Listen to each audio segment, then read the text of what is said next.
myself Kavita Yadav, SS teacher, Suraj School Mehndiyat. Today our topic is lesson 4 history में है हमारा forest society and colonialism का part third. Part first और part second हमने कर चुके हैं।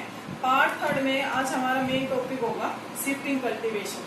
शिफ्टिंग कल्टीवेशन में शिफ्ट से ही सारी चीजें क्लियर होगी। शिफ्ट का मतलब है एक जगह से दूसरी जगह पर जाना, शिफ्टिंग कल्टीवेशन होता है। This is a traditional agriculture, ये एग्रीकल्चर है traditional, persists in many parts of Asia, Africa और साउथ अमेरिका। सारे कहीं होती है, एशिया में भी होती है, अफ्रीका में भी होती है और साउथ अमेरिका में भी। It has many local name, और सारे कहीं इनका अलग अलग नाम है। अलग देश में जाओगे इसका अलग नाम है, अलग में जाओगे इसका अलग नाम है। फॉर एग्जाम्पल सेंट्रल अमेरिका में, इस साउथ ईस्ट एशिया में इसका नाम लैटिन, और सेंट्रल अमेरिका में इस व्यक्ति का नाम मिल्पा है।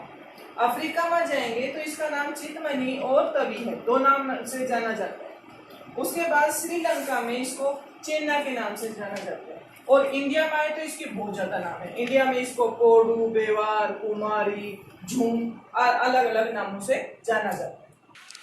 अब हम पढ़ेंगे कि शिफ्टिंग कल्टीवेशन क्या होता है। Shifting cultivation part of the forest. Shifting cultivation में जो पार्ट ऑफ द फॉरेस्ट है, जंगल का हिस्सा आर काट दिया जाता है, बर्न या जला दिया जाता है, काट के जला दिया जाता है। इन रोटेशन सीड्स, बीज उगा दिए जाते हैं। Are sown in the ashes after the first monsoon, फर्स्ट मानसून की जो बारिश हुई इसमें बीज उगा दिए जाए। And the crops is harvested, फसल को काट दिया जाता है बाय अक्टूबर एंड नवंबर। यहाँ तक ये तो हमारा शिफ्टिंग कल्टीवेशन। उसके बाद क्या होता है, such plot are cultivated for a people of year and then left, उसको छोड़ दिया जाता है। उसके बाद फॉलो फॉर 12 to 18 ईयर्स, 12 और 18 साल के लिए, for the forest to grow back, ताकि वहां पर दोबारा जंगल उग जाए। अब हम करेंगे how do government decide to ban shifting cultivation. अब सरकार ने देखा कि शिफ्टिंग कल्टीवेशन से तो बहुत ज्यादा जंगल कट रहे हैं, तो सरकार ने डिसाइड किया कि शिफ्टिंग कल्टीवेशन पे बैन लगा। शिफ्टिंग कल्टीवेशन पे बैन लगाया। क्यों लगाया ये देखते हैं। Forest British Forester's regarded this practice harmful for the forest. उन्होंने लगता था कि यह जो खेती है यह जंगल के लिए बड़ी ही हार्मफुल है। They felt that land which was used for cultivation, जो हर साल जमीन को, पेड़ों को काट के जला के वहां पे खेती की जा रही है, years could not grow tree for railway timber. अब जो पेड़ कट गए, अब जो पेड़ जल गए, यहाँ वहां से जला के खेती कर दी, वहां पर तो रेलवे के लिए दोबारा टिम्बर हो नहीं सकता। ये उनके लिए सबसे बड़ी प्रॉब्लम थी। When a forest was burn, जब एक जंगल को काट दिया जाता है, there was the added dangers of flame, वहां से जो धुआं निकलती है, यहाँ जो धुआं फ्लेम खतरनाक जो धुआं होती है, हार्मफुल होती है फॉर बर्निंग वैल्यूबल टिम्बर। और इससे जो टिम्बर थे वैल्यूबल, मान लो कि ये एरिया है, यहाँ पर आग लगा दी, यहाँ पर बहुत ज्यादा टिम्बर है, वो आग इनको भी पकड़ लेती, जिससे जो टिम्बर है, जो वैल्यूबल टिम्बर है, जो हमारे रेलवे के लिए, शिप बिल्डिंग के लिए यूज होती थी, वो भी जल जाएंगे। तो उनको लगता था कि इससे तो धीरे धीरे इस शिफ्टिंग कल्टीवेशन से तो जंगल ही खत्म होते चले जाएंगे। तो उन्होंने शिफ्टिंग कल्टीवेशन पे बैन लगा दिया। अब ये देखेंगे कि अंग्रेजों ने शिफ्टिंग कल्टीवेशन पे बैन लगा दिया कि हार्मफुल बाई फ्लेम्स निकलती है। टिम्बर के लिए जो यूजेस है, टिम्बर जो हमारे यूजेबल ट्रीज है वो बहुत लार्ज स्केल में एरिया में कट जाते हैं, तो शिप बिल्डिंग के लिए, तो शिफ्टिंग कल्टीवेशन को उन्होंने बैन लगा दिया।